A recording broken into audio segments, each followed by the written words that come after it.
What's up, guys? Back again. So, what I want to talk about right here, something that many people in our current society could need to hear. I know I needed to hear it at some point. This concept that I'm going to talk about is something that it's honestly much different than what life used to be, but for good reason.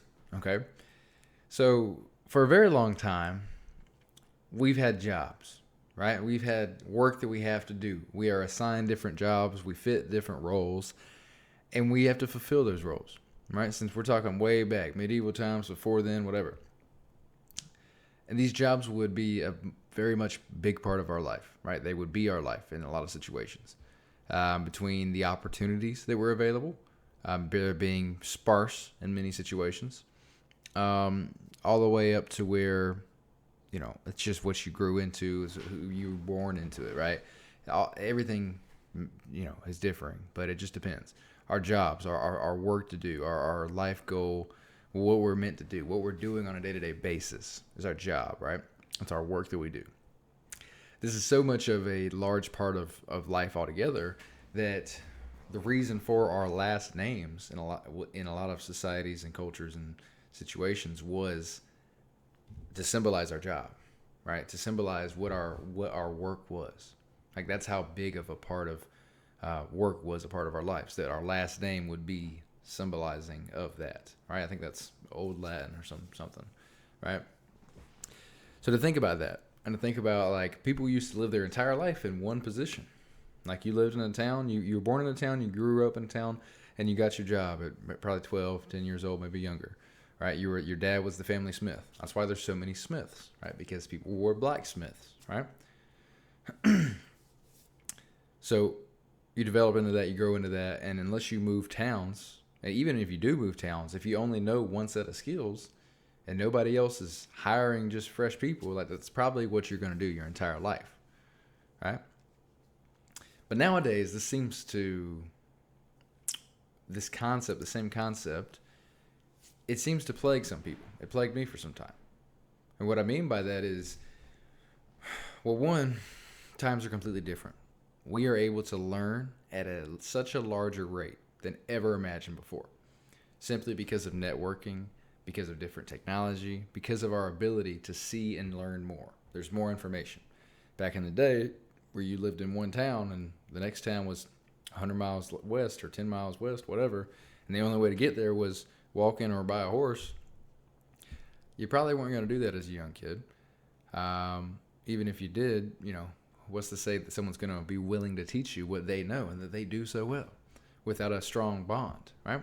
So there's many things to go into it. But my point entirely is that we can learn so much quicker nowadays. Like, we can learn anything, and we should learn as much as we can. But with that being said, we can learn to do any position. Now, we go to school nowadays, and we develop different skills in different ways. And these put us in different positions to be able to do different things, of course. But let's say either way. Let's say you spend the first few years of your adult life, you go into construction, such as I did, and you get around some people, and you develop into it, and you start developing skills. You're going to continue developing skills until you get out of that job. You're going to continue down that path until you choose to make the difference, right? Whether that's you choose to make a difference and you do worse and you get fired and you got to find a new job, or you choose to do better in your own way. You choose to work on yourself and accept that you're not where you want to be and change what you need to change to get out of it and find somewhere that you would more rather be. Right? Now, let's say you shifted from job to job, kind of built on the same skill sets maybe, but you had a bunch of different jobs. And then you finally get into one at age 40, and you're there for 10 years, so now you're 50, and you're very comfortable. You identify very much with that job, with that line of work, with the skills you developed within that work. And so, but you're still not happy.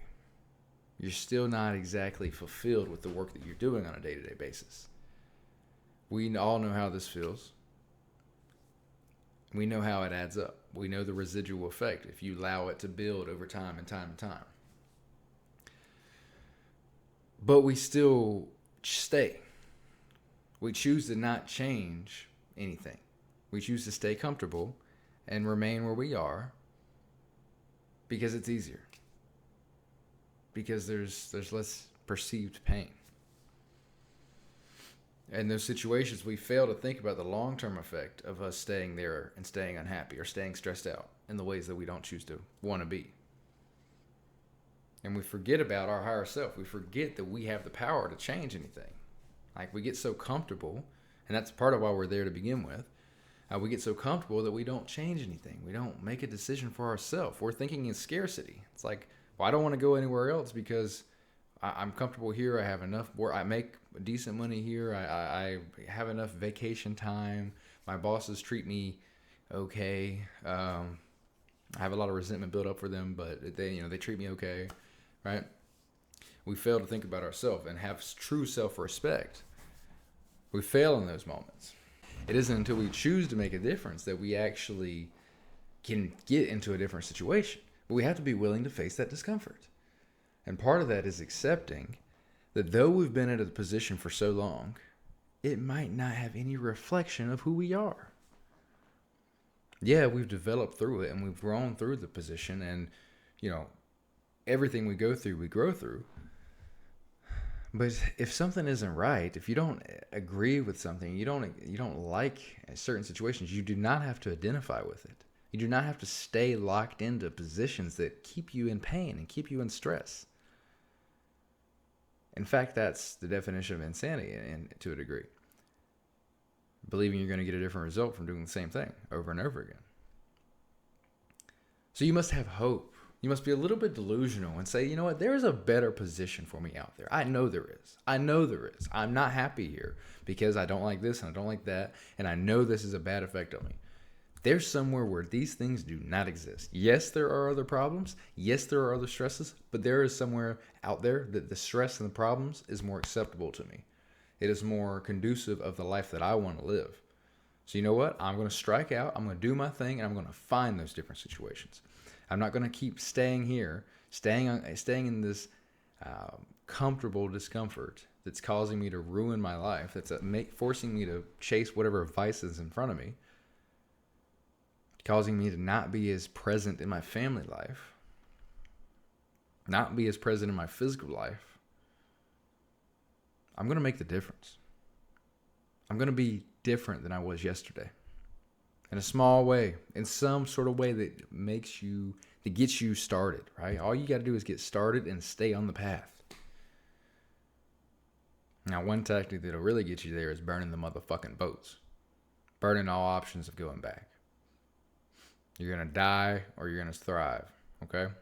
Now, that's not for everybody, but anybody can do it. For some people, if you do that and then you turn around and run back on yourself, oh my God. Terrible for your self-esteem, terrible for your confidence, terrible for everything. But we have to go through what we have to go through. So make a decision for yourself to stop identifying with the jobs, the situations, the environments that aren't helping you, that aren't in alignment with who you want to be.